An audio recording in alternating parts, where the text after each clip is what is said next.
It is December 2025, which means it's now time to talk about December 1985. Closing out 1985 with not really a whole lot to talk about. I mean, this time of year, it's usually Christmassy type stuff and not a whole lot of like new music or new movies or things that are really making that big of a splash. Sometimes there's a little bit in here. There's one movie in particular that made a huge splash that I'm very excited to talk about. So let's just jump right into it.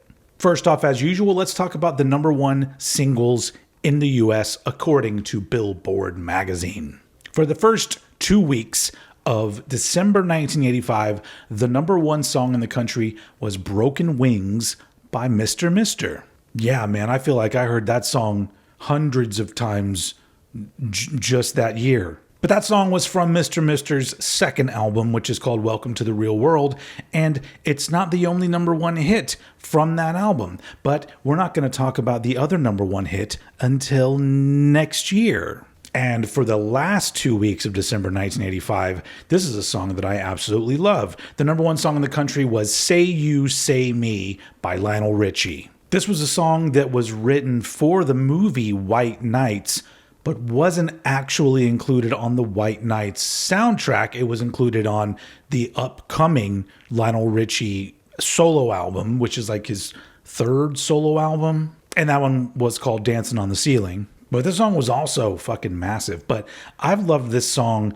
I mean, okay, I love Broken Wings as well. But I loved Say You, Say Me and a lot of this 80s Lionel Richie stuff so much that years later, I guess 10 years later, when I started my first band in 1995, we covered songs from Lionel Richie. And one of those songs was Say You, Say Me. We did kind of like a grungy punk version of it, I guess. So this song has always had kind of a special place in my heart, and it was number one for 2 weeks at the end of December, closing out the Billboard charts, well, for songs anyway, for December 1985, moving on to the number one albums in the country, according to the Billboard charts. For the first 2 weeks, I think this was number one last month too, if I remember right.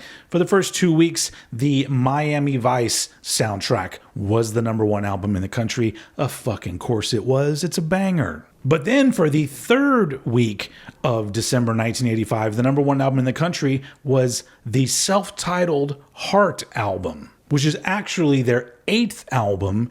And they ended up saying that it was self-titled just because this was kind of like the first time they started working with outside songwriters, and they moved into a little bit more of a pop rock kind of arena. But hey, worked out for them. There was all kinds of fucking hit songs from this album. These Dreams, What About Love, songs that I'm sure we will talk a lot about next year. And then for the fourth and final week of 1985, the number one album in the country, you guessed it, Miami Vice again. It's back. I mean, when you have that many bangers and that cool of a vibe and that badass of a TV show, yeah, it kind of makes sense. Everybody probably buying the Miami Vice soundtrack for their kids and loved ones for Christmas. Hell of a Christmas present. Even today, I'd still say if you don't know what to buy somebody for Christmas, even in 2025, just buy them the Miami Vice soundtrack. They'll love it. All right, moving on to the number one movies in the country for December 1985. Or should I say movie, because it was one movie that dominated all month. And this is one that I clearly remember going to see in the theater, and that is Rocky IV. My parents took me on opening weekend, I think maybe even on the first Friday that it was out. All I remember was we went to a packed theater and they handed all of us these kind of oversized buttons, and they had the image from the movie with like the two boxing gloves, one with like the American flag, one with the like Soviet Union flag, and they're, you know, punching and there's an explosion.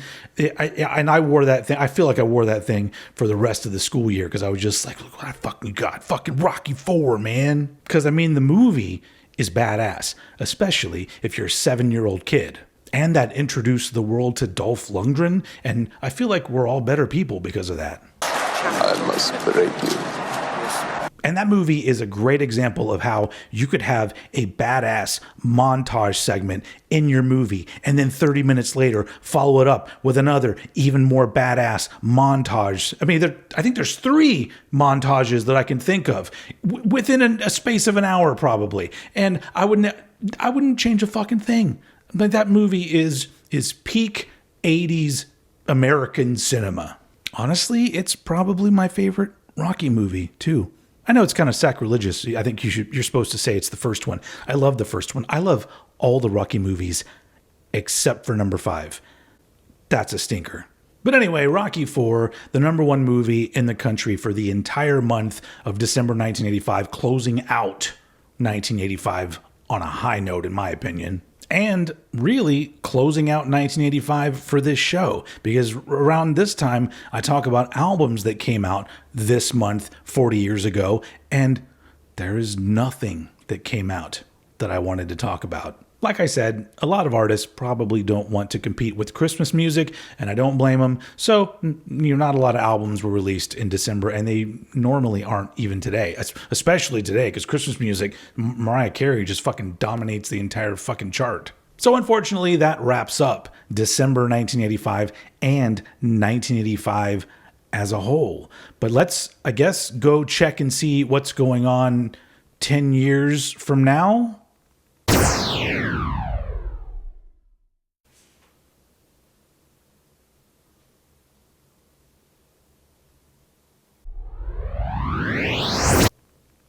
There was nothing there? Okay, well, there you go. December, not a big month for album releases. So this show gets cut short. But you know what, guys? I've been mulling it over in my head. Do I want to continue doing 40 years ago this month next year? And I'm like, I don't know. I've been doing it for a long time. And it's, sometimes it gets a little bit repetitive. But then I started to think 1986 and all the badass shit that came out in 1986. Not to mention 1996, which was the year I graduated high school.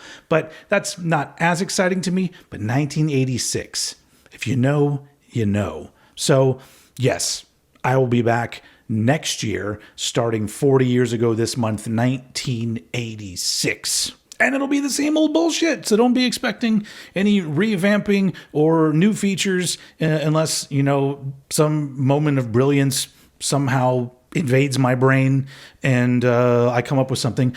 But I guess for those of you who like this, you like it as it is. And you know what? I like you as you are. So that wraps up 40 years ago this month, 1985. Thank you very much for watching. Everybody go download Old Head Radio. Go to your app store, whether you use Android or you use iPhone, type Old Head Radio, download that 24 hours a day, 7 days a week, Old Head approved bangers, no commercials, and the Old Head Bangers Ball radio show, which if you're watching this video when it came out, you're just in time. The next couple shows are going to be my holiday special. That's going to be a fun one.